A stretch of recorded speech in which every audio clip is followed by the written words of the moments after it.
यहाँ पर जो मनाया गया है, इतना विशाल कार्यक्रम जो किया गया है,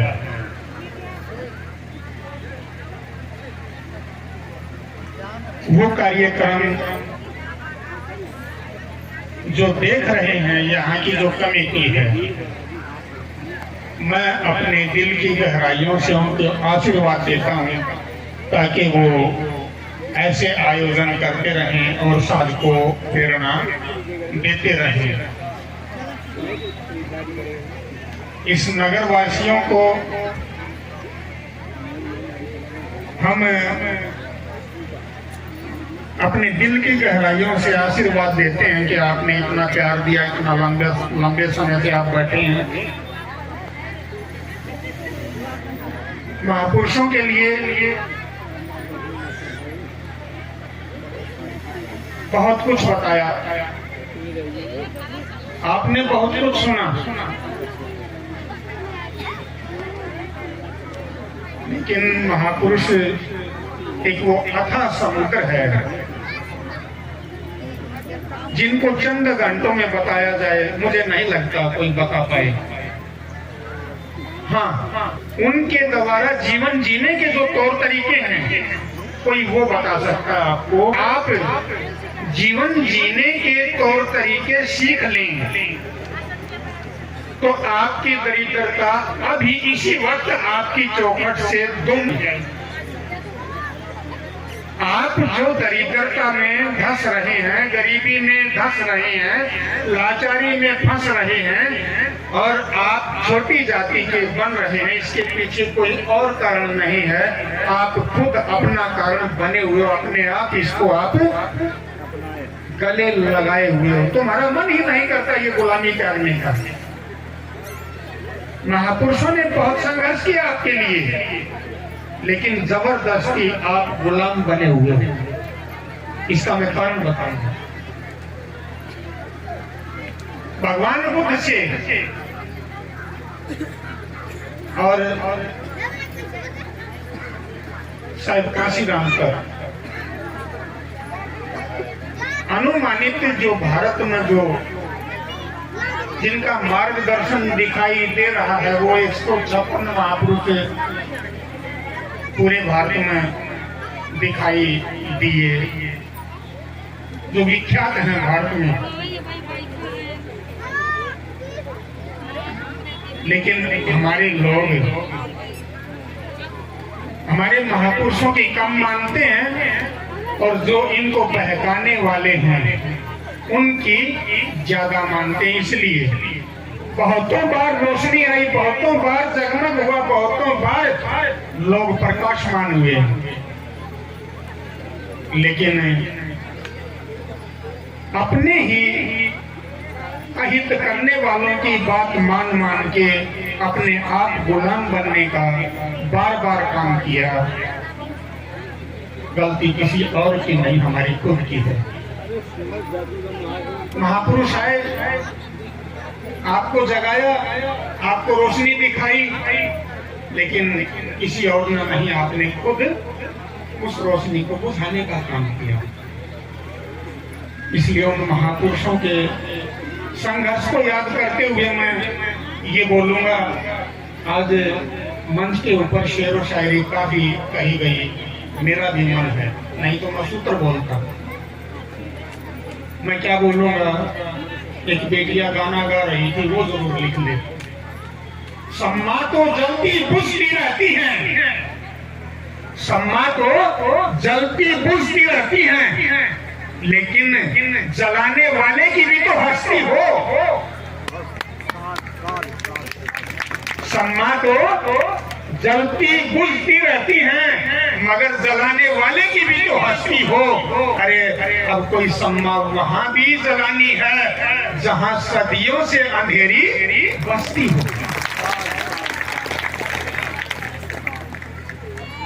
मेरे परिवार के लोगों, आपके घरों की सम्मा नहीं बुझाई, आपके दिमाग की बत्ती बुझा के आपके ऊपर शासन हो रहा है। दुनिया में गुलाम रहने का असली हकदार वो है जो अपनी बुद्धि की सुरक्षा नहीं कर सकता, जिस किसी की बुद्धि के ऊपर कोई आसानी से बहका के डाका मार ले तो क्या वो आजाद रह पाएगा? आपको झूठे लोगों ने बार बार बहकाया, आपने उनकी झूठी बातों को मानना शुरू कर दिया, आपने उनके झूठे ग्रंथों को मानना शुरू कर दिया। उन्होंने कहा कि ऊपर कोई शक्ति है, आपने उसको पूजना शुरू कर दिया। जो धरती के ऊपर जो महापुरुष पैदा हुए, जिन्होंने अपने सर कलम करा करा के आपके लिए रास्ते खोले, आपने उनको नहीं माना। जिन्होंने झूठ बोला, आपने उनकी पूजा की। गलती किसकी? गलती किसी और की नहीं है, गलती हमारी खुद की है। हम झूठे लोगों की पूजा करते हैं, उनकी झूठी, उनके झूठे ग्रंथों की पूजा करते हैं। और जो भगवान बुद्ध ने सूत्र बताए, अगर भगवान बुद्ध के 84,000 सूत्रों में से कोई व्यक्ति एक सूत्र को जीवन में उतार ले, केवल और केवल एक सूत्र को जीवन में उतार ले, तो उसका जीवन जब तक जिएगा तब तक धन्य है, और वो दुर्गति को प्राप्त नहीं होगा, वो सुगति को प्राप्त होगा। क्यों? जिस जीवन में सूत्र नहीं होते वो जीवन अंधकार में, और जिसके पास इस जीवन को सुलझाने के लिए सूत्र हैं, आज हमारे बीच में दो शख्सियत ऐसी हैं और दोनों डॉक्टर हैं। एक शख्सियत ये रही, डॉक्टर है, खड़े हो जाएं एक बार डॉक्टर साहब। एक शख्सियत वो है, वो भी डॉक्टर हैं। क्या ये परिवार आप में से ही नहीं है? फर्क इतना है, एक माता पिता ने अपना पेट काट के अपनी औलाद को पढ़ाया, और एक माता पिता ने अपनी बहुओं को जो है ना कहा कि मैं तो बच्ची लगा दूंगा, लेकिन ओपरी हवा तेरे अंदर नहीं आनी चाहिए।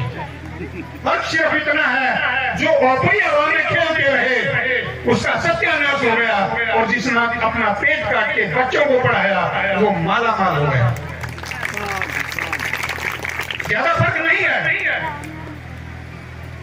जब तक आप बाबा साहेब की सही गहराई को नहीं जानोगे, ज्यादा टाइम नहीं लूंगा, केवल अंतिम बात कहूंगा। बाबा साहेब जब धम्म परिवर्तन कर रहे थे, उस टाइम उसकी तैयारी करनी थी। जितने पढ़े लिखे साथी हैं ध्यान दे लेना। जब वो तैयारी कर रहे थे तो उन्होंने 22 प्रतिज्ञाएं लिखी, और वो 22 प्रतिज्ञाएं इंटेलिजेंसी को मिली। इंटेलिजेंसी ने इस देश के शंकराचार्य और टॉप जो ब्राह्मण थे उनको संदेश दिया कि देखिए, ये अंबेडकर ये 2 अक्षर तो पढ़ गया, इसकी इतनी हिम्मत, ये ब्रह्मा विष्णु महेश को चैलेंज कर दी, ये गौरी गणपति को चैलेंज कर दिया। ये अंबेडकर राम और कृष्ण को चैलेंज कर दे, उनको नहीं मानूंगा, तो ये क्या मानेगा? जब ये 22 प्रतिज्ञाएं बाबा साहेब ने लिखी तो इंटेलिजेंसी के बहकाए हुए कुछ विद्वान ब्राह्मण कहाँ जाते हैं? अपने प्रधानमंत्री के पास। कौन थे प्रधानमंत्री उस वक्त? जवाहरलाल क्या उस वक्त जो प्रधानमंत्री थे कौन थे? जवाहरलाल।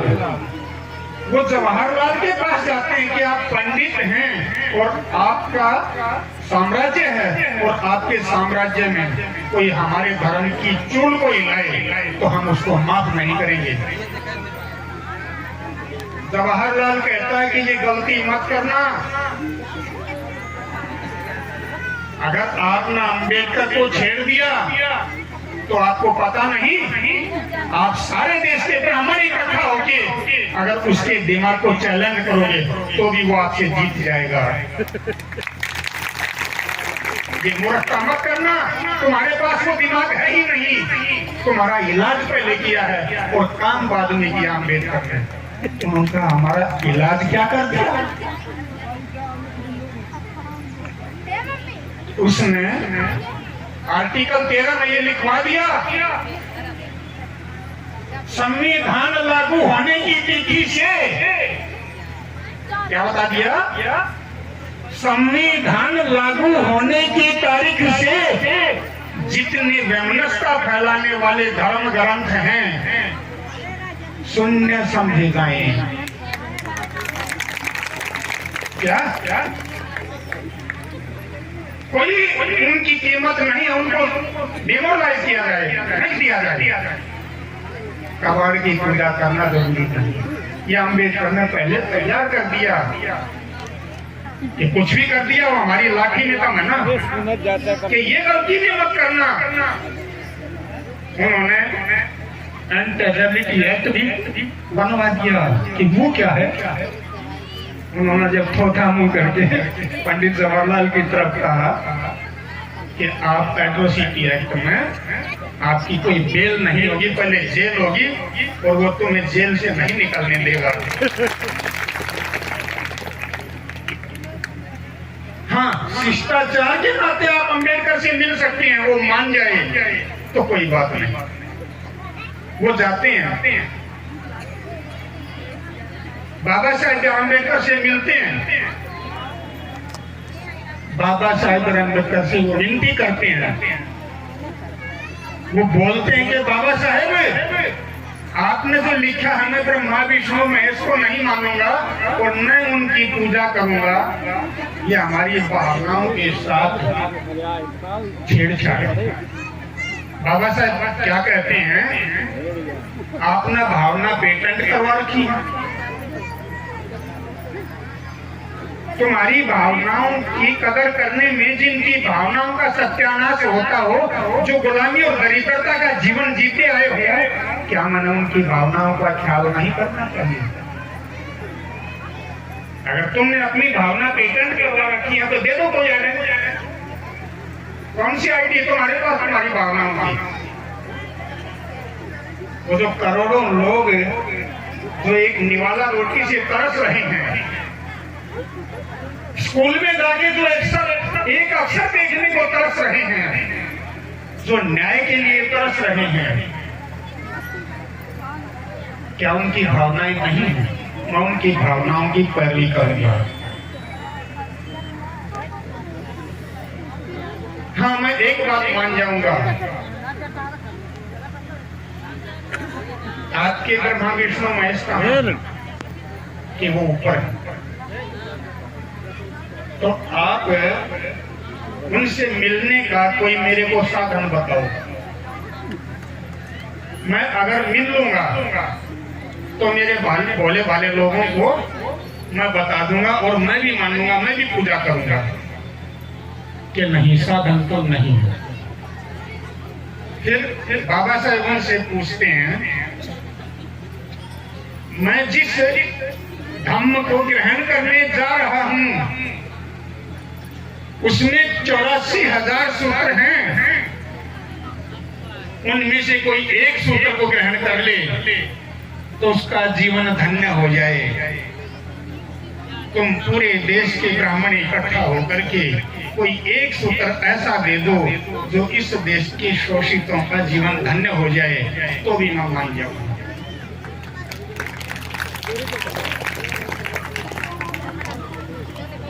क्या तुमने बिना तनख्वाह दिए इनका गला रेतने का, इनके अधिकार खाने का ठेका ले लिया गया। ये जितने देवी हैं, देव हैं, कहाँ रहते हैं? के ऊपर रहते हैं। स्वर्ग नर्क कहाँ है? के ऊपर है। पूरा जीवन गुलामी करने के बाद ऊपर स्वर्ग के सपने दिखाने वालों, जो तुम्हें यहाँ जो जितना शोषित है उसको जो रोटी का निवाला हासिल नहीं होने देते, वो स्वर्ग में आपको जो है ना खीर पूरी खाने देंगे? विचार करो, ये लड़ाई वैसी नहीं है। जो यहाँ तुम्हारा जीवन नर्क बना दिया, नांगेरी माता को पढ़ के देखो, जिन्होंने अपने स्तन काट के परोस के देने पड़े कि लो तुम इनके लिए लड़ रहे हो तो ये काट के देती है। बहन बेटियों को छाती नहीं ढकने देते, आदमी को कमाने नहीं देते, अक्सर पढ़ने नहीं देते, नौकरी करने नहीं देते, पंचायत में अपनी बात रखने का अधिकार नहीं देते। हरियाणा के एक विद्वान थे, वकील थे, बाबा साहेब के समकालीन राजनीति में आए थे। उन्होंने इतनी गजब की बात कही, ऐ भोले किसान दो बात मेरी मान ले। कौन कौन सी? ऐ भोले किसान दो बात मेरी मान ले, एक तो मुंह से बोलना सीख और दुश्मन को पहचान ले।